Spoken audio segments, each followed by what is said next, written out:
Hey, everybody, welcome to the Sky Lounge podcast, episode number 213. Thank you so much for tuning into this episode. Follow me at the Sky Lounge on SoundCloud, iTunes, and Google Music, and also check out the Sky Lounge on YouTube, Twitter, Instagram, and Facebook. Without any further ado, let's get shit started with episode number 213, Kraken, Redskins, Murican football, and that's a baseball! Sportsball give and take. And yes, we do start off with the news about the Seattle Kraken, officially the 32nd NHL team. Congratulations to the city of Seattle, and best of luck to the organization moving forward. And listen, man, I gotta tell you right now, the fucking logo and jersey looks pretty fucking clean for the Seattle Kraken. Follows of the similar marine and maritime theme of Seattle and the Pacific Northwest. Very similar color scheme to the Seattle Mariners, the baseball team over there. And so I'm very curious to see how they do, starting 2021 when they are slated to start playing at Climate Pledge Arena along with their GM in Ron Francis. We do not know who the head coach is yet, but I am very curious to see what goes down in the expansion draft for this squad in the Seattle Kraken. Now, you already know there's going to be salty fucking fans everywhere. Non-Vegas fans right now, because our team, as we know, don't have to be part of the expansion draft. And so you're going to have 30 other fucking teams and their fans, bitching and moaning and pointing the fingers at fucking Vegas like, there, you guys are cheating. Dude, we haven't even been in this fucking league for 3 goddamn years, successful as shit, and now you're just fucking salty because we're exempt from all the stupid fucking finessing that you allowed yourself to get fucking done in by. Congratulations, everybody. Especially a team like the fucking Minnesota Wild. God damn, you handed some of the best fucking players over to the fucking Vegas Golden Knights. I mean, granted, Eric Holla didn't stay all that long, but Alex Tuch looks to be a sensational young man and solid forward moving forward. Forward. Double Fs. Fast forward, yes. To what will eventually be the toxicity of the NFL fan base when they don't get their way and just berate Seattle fans who initially will be at that mentality of, I'm just going to enjoy the game, have fun. But again, the toxicity of the NHL fan base is going to get to them. And it's already started, dude. Crackheads. The fucking Kraken fan base are called crackheads. That's already awesome. And you know what? For me, it's always banter because I love the city of Seattle despite all the recent events. Love visiting there. My Seattle Seahawks play there. And so, got nothing but love for that city. And the food, spectacular. And so, for me, I mean, I'm just happy that Seattle's getting a team, and it's more of an excuse to go to Seattle because the Kraken is going to be in the same division as the Vegas Golden Knights. So, yeah, 2 times a year, they're going to be playing over there, and maybe we just go there more often. Who the hell knows? I mean, I'm excited. I'm excited for Seattle and their team and the crackheads. I mean, the Kraken's a cool name, don't get me wrong. But the nickname for the fans being crackheads is already the best fucking thing ever. Because, yeah, the PNW is literally just riddled with crackheads. So, yeah, that's kind of a dick thing to say. But have you been over there? Have you been over there? Yeah? Okay. All right. Well, moving on to some arse anal news, boys and girls, because we're moving from one stinky shit to another. Hey!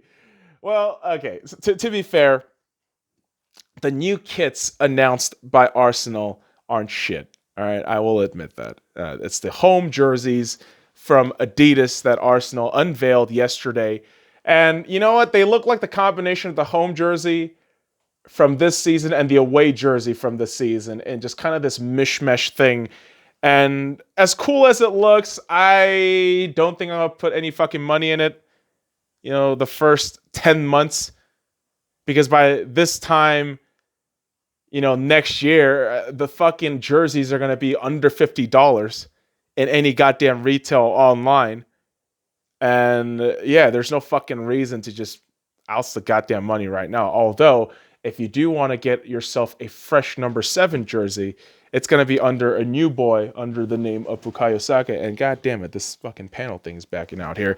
But what's not backing out is Bukayo Saka, because yes, we signed him to the long-term contract, and Bukayo Saka is now going to be the new number 7 for Arsenal Football Club. Very, very exciting stuff, and very curious to see what other numbers get moved, namely somebody like Mesut Ozil, who showed up to the photo shoot and the goddamn modeling, because of course he's contracted with Adidas separately, and so you're left to wonder, I don't think he's going to stay, but who's going to take that number 10 eventually? I would imagine somebody like a Martinelli getting a number 10 role. And I would be ecstatic if that happens. But who the hell knows? Who the hell knows? It is Arsenal Football Club. And just a lot of unknowns. Just a lot of question marks, right? Much like Mike Tyson returning to boxing. Who the fuck knew? The Sky Lounge was going to talk about boxing. I'll be honest. I don't know shit about boxing. But Mike Tyson is an interesting, eccentric character that almost always deserves some level of attention. I mean, the dude is just fascinating. And his fight will be on September 12th, 2020. And details are out online. Go on Twitter, anywhere. But I got a glimpse of that watching baseball today. And I was just shocked, because this is the same guy who retired from boxing many years ago. And I know him more along the lines of how famous he's become for that fucking cartoon show, Mike Tyson Mysteries, which is fucking dumb and hilarious at the same time. But yeah, Mike Tyson's gonna box again. That's some good shit. And you know what? You know what's actually good but hilarious and also terrible at the same time? The Washington Redskins, or who are now known adorably as the Washington Football Team, and that name will hold for the next 50 days pending their new name that their fucking genius lawyers and group of council of woke fucks can't decide at all. And holy crap, I mean, it's just no logo, just the word Washington since 19 just diarrhea the shit out, because it's an absolutely fucking pathetic, cucked out organization. And you know, you feel for the fucking fans who have been loyal to this stupid ass team, and just watching them get castrated by the public and the media and by their own fucking executives. It has to be embarrassing. It has to be. But someone like me, who just doesn't give a shit, is just finding the humor in all the hypocrisies all around, right? All these woke motherfuckers, you know, with their goddamn virtue signaling. I can't say that. Can't do that. Fuck you and fuck off. Why don't you fuckers just do something else instead of ruining sports? Huh? How about that shit? Why don't you go outside and like fucking paint a goddamn fucking platypus on a fucking lake or some shit, you fucking random ass hippies. Go fuck yourselves. You're coming into the fucking sports realm and trying to fucking wreck that shit up because why? You have nothing better to do, you assholes? Kill yourselves. Seriously, man. Yeah, Redskins is offensive. Dude, you're a fucking asshole. Shut the fuck up. Jesus, dude. I'm getting so goddamn sick of the Redskins debacle. It's hilarious. And it just reminds me that people suck. And really the only logical reprieve and enjoyable escapism is sports. It always is. I mean, you talk to people long enough, you just want to fucking strangle somebody. And again, no rape or murder, kids. We don't want to do any of that shit. So we dive into sports. And despite the fact that I haven't really been paying attention to the MLS tournament has now whittled itself down to the round of 16. And there's one fucking team specifically that I think we should all collectively laugh at, and it's Atlanta United FC. Holy fucking Christ, dude. All that money spent, all that ego, and it's the same fucking squad that lives in the city with just perennial mediocrity and failure, and they just get ousted, Atlanta United, from the MLS's back tournament. And man, it feels appropriate. It feels appropriate, despite the fact that you got Kung Flu going on. Atlanta, city of Atlanta, just reverting back to good old glorious mediocrity. Hey, at least you have one fucking championship, Atlanta. I mean, yeah, the Braves won a couple there, but I think Atlanta United is just going to be another fucking Atlanta team. Just years of unending pain. And I hope that persists. Why do you hate Atlanta? I just don't fucking like Atlanta sports. It's all this fucking ego and fucking hoopla for nothing. All their fucking chests out and thumping and shit, and all of a sudden it's like, you can't fucking win a goddamn game. You blow a 28-3 lead, you fucking assholes. You fucking choked every goddamn step of the way in basketball, fucking hockey for that matter, football, soccer, baseball. I mean, good Lord, what fucking empathy do you want me to have at this point? I give very little shits, but you're asking me to give a shit? Like, go fuck off. Get out of here. 3 straight losses to send yourselves into oblivion. Congratulations, Atlanta. You have somehow gone from super successful to just in a year and a half in the MLS. Wow. You're just being a little mean bitch because Arsenal sucks. Yeah, Arsenal sucks. But Atlanta, you should do better. Yeah. Although, yeah, I mean, the teams that are going through the round of 16, they are doing better than Atlanta United because they're not going home.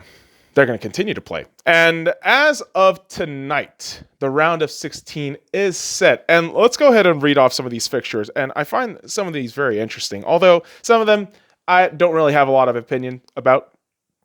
For example, Orlando City SC versus Montreal Impact. I honestly have no idea.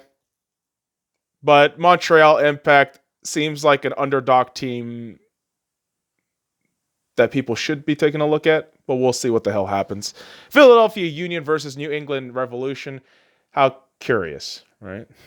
Eagles, Patriots, Union, Revolution. Fun times in the world of America, boys and girls. And you also got Toronto FC versus NYCFC. Solid Eastern Conference matchup there. Toronto FC, consistently good team. NYCFC just with all that fucking money from City, right? Manchester City. You would think they do something at this point, but we'll see what happens. Sporting Kansas City will be taking on Vancouver and the Whitecaps, right? Vancouver Whitecaps.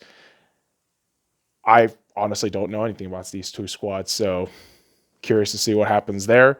Although I think that one cat, that Korean cat, Hwang Im-bum, is that right? He's in Vancouver, if I'm not mistaken. Fact check me on that, boys and girls. But Sporting Kansas City and Vancouver Whitecaps, a very interesting matchup. Then you got the San Jose Earthquake versus Real Salt Lake City. I don't know, another matchup that beats me, probably going to penalties or some shit, right? Right? Or maybe San Jose wins it by a landslide. Who knows? But you also got the Seattle Sounders taking on the LAFC. A rematch of the Western Conference Finals last season where LAFC famously choked hard, and proved that regular season wins don't mean jack shit. So can LAFC put on their fucking shooting boots and get things done before Seattle?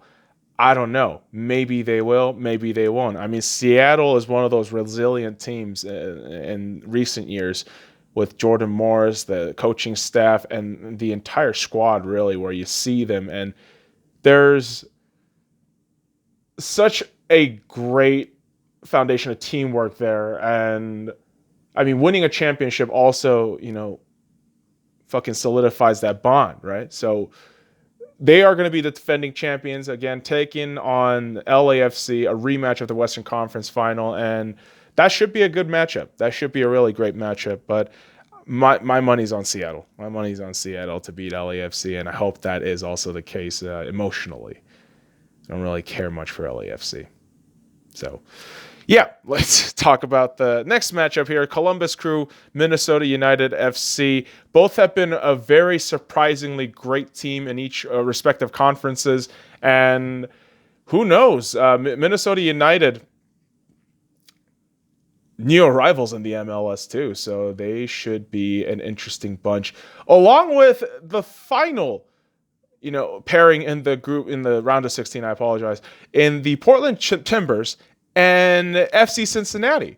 FC Cincinnati made some surprising fucking moves and some really solid results throughout the group stages. And that's another team I'm looking at and thinking, oh man, maybe they do something. I mean, Minnesota, Cincinnati, Montreal, I'm looking at those three teams, and maybe before the round of 16 starts, I'm going to take a look at the fucking betting numbers, because those teams look fascinating. Because when we started, I believe those teams, specifically with FC Cincinnati, they were in the bottom of the fucking list in terms of betting odds.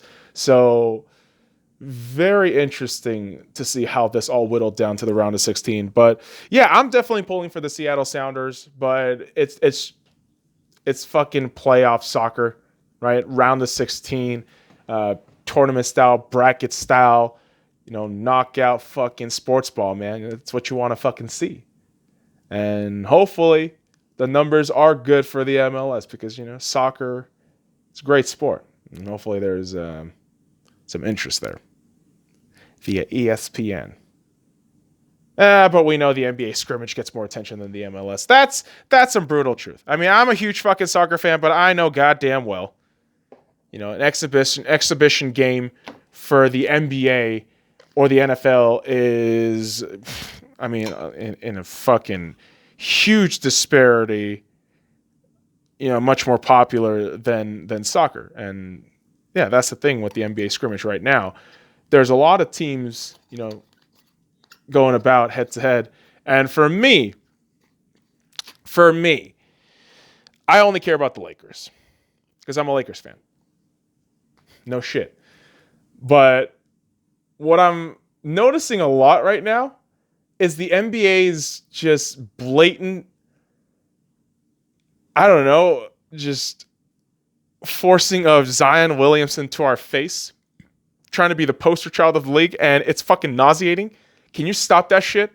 Between ESPN and NBA, I don't know who wants to fuck Zion Williamson more. My money's on fucking ESPN. They want to suck this kid off as much as possible, but dude, knock that shit off.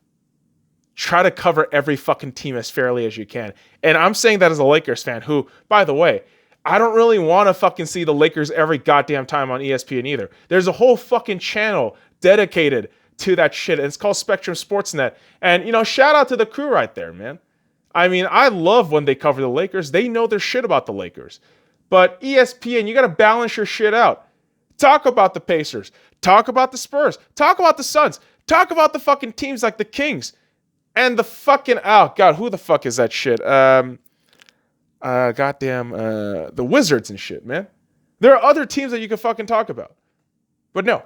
You got to talk about Zion Williamson and Lakers. Jesus. Leave the fucking Lakers talk to stupid fanboys like me. Nah, don't leave it to guys like me. I just fucking chit chat about it. Because it happened on the night.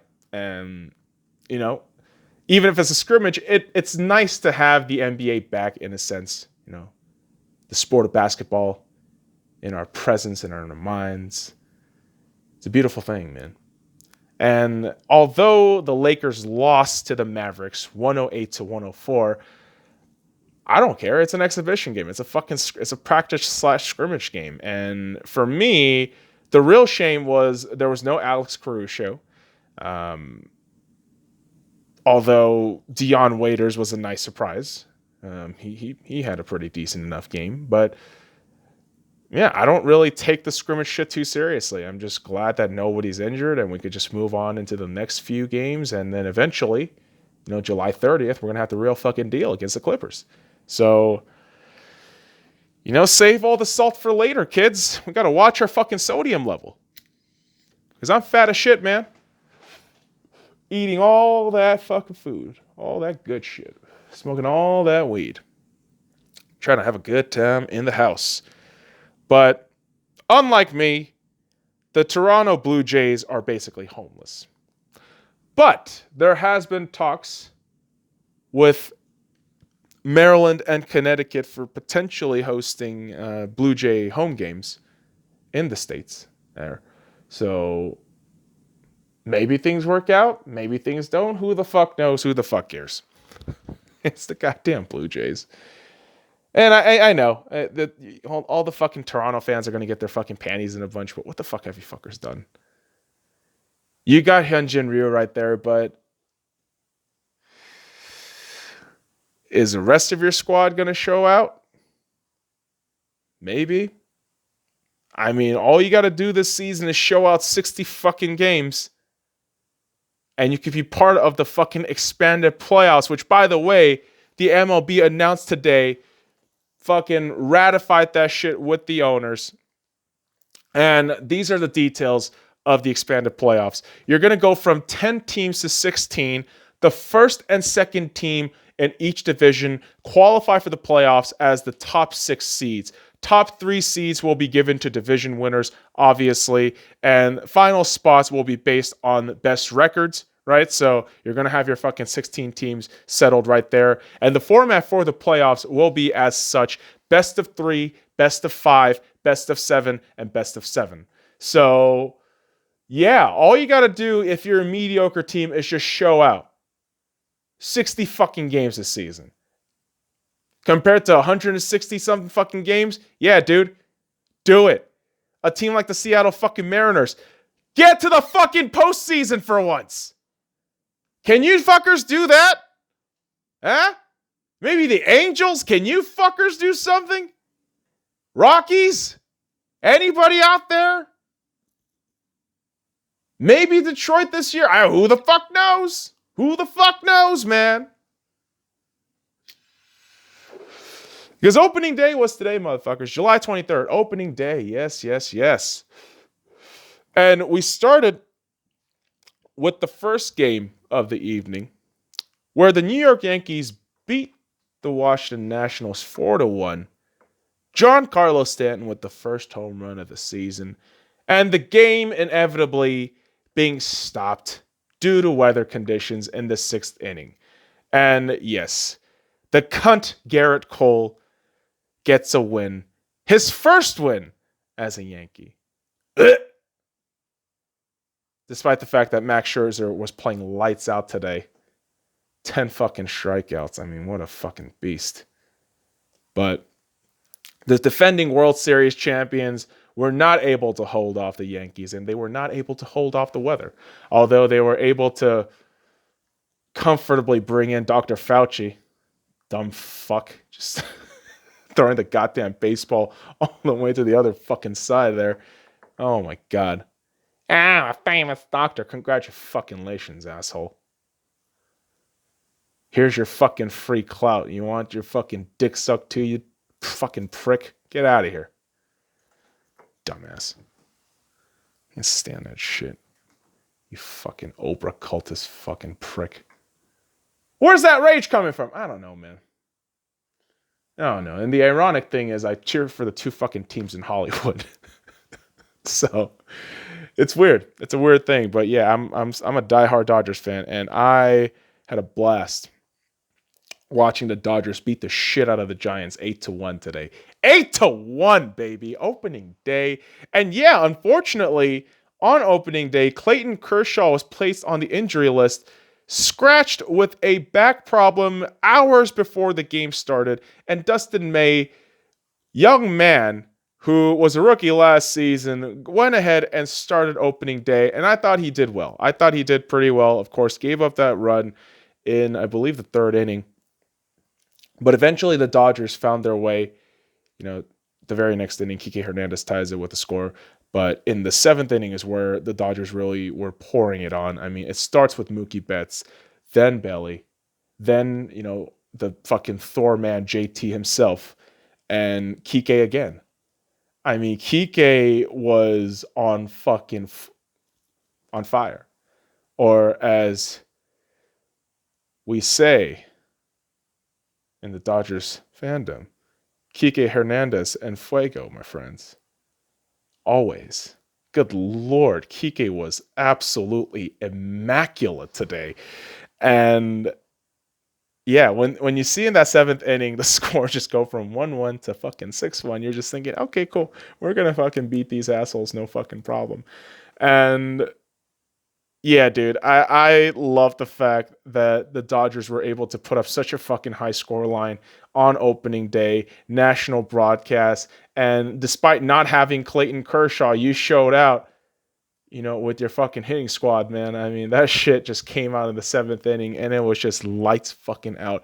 And speaking of lights out with the Dodgers, shout out to Brutzar Graterol, a.k.a. Brother Gatorade, as the Dodgers Nation podcast affectionately refers them to. And I love that nickname. I think it's a brilliant fucking nickname. And this is the new young pitcher that we got as a part of that kind of complex trade that became single trades, I believe. And this kid just casually throwing like 95s, no fucking problem.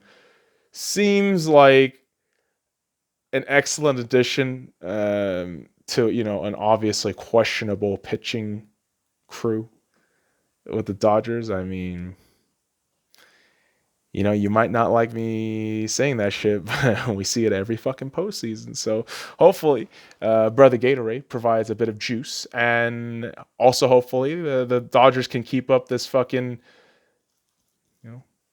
sexy numbers in the hitting. I mean, Mookie Betts looked pretty awesome today, but Kike Hernandez, man, Kike. There was a genuine debate when I was buying jerseys a few months ago whether to buy Kike Hernandez jersey or a Justin Turner jersey. Eventually, I just bought the Justin Turner jersey, but that Kike Hernandez, baby, he was en fuego today. And yeah, I'm probably going to get a glimpse of the rewatch again on ESPN because I actually took a fucking fat nap during the second to fourth inning because I ate like shit. And so, yeah, glad the world of sports ball is finally rolling. I mean, baseball's back, boys and girls. Baseball's back. And, in a couple days here, we're going to have basketball back. Next week, we're going to get fucking hockey back. And, hey, who the hell knows? By October, we have some semblance of normalcy. And shit gets better. And, yeah, I mean, I'm a cynical fucking prick, but sports ball, man, that's what it does. That's what it does! Is ultimately, we live in the world of wacky sports coming back, and that's just free entertainment, y'all. It is. It is. And kids, on the next episode of the Sky Lounge, let's dive into some other shits the next few days. Probably not politics, but we can manage. We can manage. All right? All right, motherfuckers. I appreciate you dropping by this episode. Follow me at the Sky Lounge on SoundCloud, iTunes, and Google Music. And also check out the Sky Lounge on YouTube, Twitter, Instagram, and Facebook. Till next time, kids. Fuck off.